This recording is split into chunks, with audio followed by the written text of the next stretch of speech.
புதினம் தெரியுமோ? புதினம் தெரியுமோ? பவளம் பவளம் என்னப்பா? என்னடி அத்தவன் சண்முகம் தேர்தலுக்கு முதல் போனவன் ஆளைய காணல. இப்போ தேர்தல் முடிஞ்சு அவங்களெல்லாம் கடிபிடி வர்றாங்க உலகு. ஆட்சி அமைக்க வருவதற்கு காணாத உலகு எல்லாம் புடுங்க படத்தான் கிடக்கு. சண்முகத்தையும் காணையில் அவன்கிட்ட கேட்டால் கொஞ்சம் புதினம் தெரியும். அவன் இந்த எலெக்ஷனுக்கு ஆக்களோட தெரிஞ்சிருப்பான். நோட்டு சொல்லட்டும். அவன் தானே எல்லாரோட நல்ல மாதிரி. எல்லா கட்சிக்காரரும் அவனை நல்லா வேலைகள் வாங்கியிருப்பாங்க. அதான் அவனே காணையில். அதானப்பா இது சத்தம் கேட்குறவங்க பேரண்ட் உனக்கு ஆயுஷ் 100 சண்முகம் உனக்குடாப்பா ஆயுஷ் 100. வா வா வா வா வா எங்கடாப்பா ஹோனி இவ்வளோ நாளா? என்னப்பா இந்த எலெக்ஷன்கார் வந்தாங்க, பின்ன அவங்களோட தெரிஞ்சதுதான். என்னடாப்பா தெரிஞ்சாலும் இந்த வீட்டு சோடிகளாக இருவாக்குறது என்ன செய்யறது? அவங்களும் வந்து கேட்குறாங்க. என்ன செய்த நீ அவங்களுக்கு? என்ன என்ன என்ன செய்து கொடுத்த நீ? என்னத்தை செய்து கொடுக்கும்? இந்த நோட்டீஸ்களை முட்டி கட்டி கொடுத்து வேற என்னத்தை நான் செய்யறது? கவனிச்சாங்களே ஒன்று அங்கனே தண்ணி வெண்ணி தந்து சாப்பாடுகளும் தந்தோம். அப்போ இப்போ வேலைக்கு போகிறோம் இல்லையோட? வேலைக்கு எங்கேப்பா இவங்க கூப்பிட்டு திரிகிறாங்க. விடிய வெள்ளம் எலும்பினையோட வந்துடுவாங்க. காசு களைஞ்சு தருவாங்க. காசு எங்க கொஞ்சம் நஞ்சம் வாங்கினே தந்தாங்க. அப்போ நீ எல்லா கட்சிக்கும் வேலை செய்திருக்கா? எல்லாருக்கும் பரவலா தான் செய்தேன் நான். உனக்கு அவங்க கவனிச்சிருப்பாங்க. நீயும் குட்டிய சாப்பாடோட உனக்கும் அங்கே யாரோடையா தான் போய் திரிக்கிற. இப்போ வார எவ்வளோ காலத்துக்கு நாளைக்கு பூரா வாரேன். சரி சரி. அப்போ சரி எந்த கட்சியடாப்பா? என்னம்மா இது கிடாக்கு? எல்லாரும் பரவலான்ட்டாங்க. பரவலா கிடக்குது.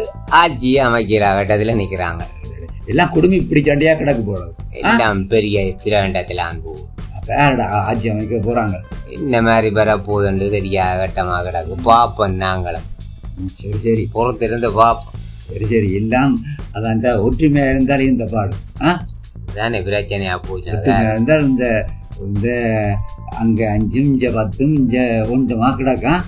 ஒற்றுமையா இருந்தா எல்லாம் சேர்ந்து ஆட்சியை அமைக்கலாம். சரி சரி. பவளா அவனுக்கு என்ன காலத்துக்கு பிறகு வந்திருக்கிறான். கொஞ்சம் தண்ணி வேணே கூட போங்கப்பா. குடு அடே சண்முகம் தண்ணியை குடிச்சு போட்டு வந்தனே இந்த புதினத்தையும் கேட்டுட்டு போ. சரியே? சரி சரி சரி. ஏதாவது வேற புதினங்கள் இருக்கு உங்களா பக்கம் உண்டு? வேறு என்ன மற்ற ஒரு பொடியை உண்டு செத்தான்னு சொல்லிட்டு டிராக்டர் இருக்கு. அது என்னடா? அவன் தானேடா. அப்ப என்னடா இருந்தது? ஏதோ டிராக்டரை ஸ்டார்ட் பண்ணா போல டிராக்டர் நடிச்சில்லுக்கு விழுந்து செத்து போனான்னு. ஏன் தண்ணி வெண்ணி குடிப்பாங்க? கொஞ்சம் தண்ணி வெண்ணி அடிக்கிறவன் போல அங்கடாக்குது. என்னடா அவன் இப்படி சாகுறா பாத்தியா? சாகு இத்தனை வயசு இருக்கு. வயசு என்ன ஒரு 38-40 வயதுக்குள்ளாண்டு கருமம். என்னடா அவன் எவ்வளவு பிரச்சனைங்க? மதிப்பங்கள ஒரு பிரச்சனை தண்ணி பாத்தியா இருக்கும் போத உயிரே கொண்டு வரும். சரி சரி இதெல்லாம் போறத போய் சேரட்டும். புதுனத்துக்கு போவோம் வா. சரியே? சரி சரி. இந்த முறை எலெக்ஷனில் முக்கியமான புள்ளிகள் சிலர் நேரடியாக நிற்காமல் பட்டியல் வேட்பாளராக இருந்தவர்.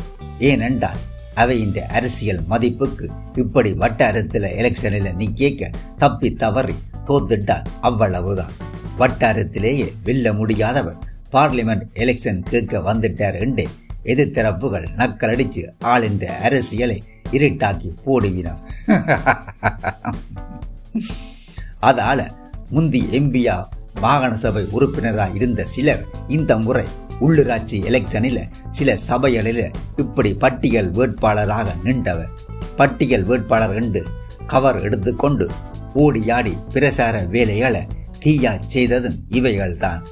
அந்த பிரசாரத்துக்கு கன இடங்களில் கைமேல பலன் கிடைச்சும் இருக்கு. ஆனால் எது தங்களுக்கு பாதுகாப்பு என்று நினைச்சினமோ அந்த பட்டியல் வேட்பாளர் விஷயமே தேவையில்லாத சிக்கலை கொடுத்திருக்கு. வெல்வெட்டு துறையில சிவாஜியருக்கு தனி மதிப்பு இருக்கு. சின்னனில இருந்து இப்ப வரைக்கும் ஆள் போராளிதான். தனக்கண்டு சொத்து பத்து சேர்க்காத சுத்தமான தமிழ் அரசியல்வாதிகளில சிவாஜியருக்குத்தான் இப்ப முதலிடம். ஆள் இட்ட இருக்கிற சொத்தெல்லாம் லோன் மட்டும்தான். எதுக்கும் கிருங்காத ஒரு மனுஷன் தேசியத்துக்காகவும் சனத்துக்காகவும் உயிரை கூட கொடுக்கிறதுக்கு பின் நிற்காத பிறவி சிவாஜியர் தான். தேசியத்துக்காகவும் சனத்துக்காகவும் உயிரை கூட கொடுக்கிறதுக்கு பின் நிற்காத பிறவி சிவாஜியர் தான். இப்ப கூட கடும் வருத்தத்தோடையும் கட்சிக்காக எலெக்ஷனில் நின்று பொடிகள் மாதிரி ஓடி ஆடி வேலை பார்த்தவர். முந்தி எம்பியா இருந்த அவர் கட்சிக்காக இந்த முறை வெல்வெட்டுத்துறை நகரசபை எலெக்ஷனில் பட்டியல் வேட்பாளரா நின்றவர். சனங்களும் சிவாஜியர்ல உள்ள மதிப்பால அவர் இந்த முறை நின்ற கட்சிக்கு தான் கூடுதலா ஓட் பண்ணினவர். அங்க மொத்தம் உள்ள 9 வட்டாரங்களில் 7 வட்டாரங்கள் சிவாஜியரின் கட்சிக்கு தான் கிடைச்சது. அப்படி இருந்தும் இந்த கண்டறியாத கலப்பு விகிதாசார தேர்தல் முறையால மற்ற கட்சிகளுக்கு 6 போனஸ் சீட் கிடைக்க 7 வட்டாரத்தில் வென்ற கட்சிக்கு 1 போனஸ் கூட கிடைக்கல. தங்கட கட்சி வென்றால் சிவாஜியர் தான் நகரசபை தவிசாளர் என்று பிரசாரம் செய்தபடியால தான் இப்படி 7 வட்டாரத்தையும் அந்த கட்சியால வெல்ல முடிஞ்சது.